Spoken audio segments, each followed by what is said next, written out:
ইন্নাল হামদালিল্লাহ ওয়া কাফা ওয়া সালামুন আলা ইবাদিহিল্লাযীনা ইসতাফা আম্মা বা'দ।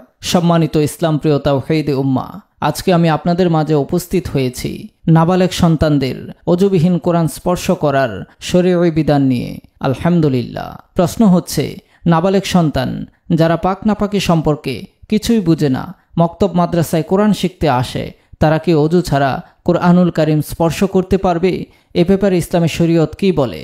সম্মানিত ভাই ও বোনেরা, এই প্রশ্নের শরীয়ী সমাধান হচ্ছে, নাবালেগ সন্তান শরীয়তের মোকাল্লাফ নয়, তাই তারা ওযু ছাড়া কোরআনুল কারীম স্পর্শ করতে পারবে। তবে তাদেরকে ওযু শিখাতে হবে, তাদেরকে ওযু শিখতে হবে এবং ওযু করার প্রতি উদ্বুদ্ধ করতে হবে, যাতে এটা তাদের অভ্যাসে পরিণত হয়ে যায় এবং কোরআনুল কারীমের আজমত ও মহাব্বত তাদের অন্তরে সৃষ্টি হয়। আশা করি আপনারা সকলেই বুঝতে পেরেছেন। আল্লাহ তাআলা আমাদের সবাইকে জেনে বুঝে সহি মাসআলার উপর আমল করার তৌফিক দান করুন, আমিন।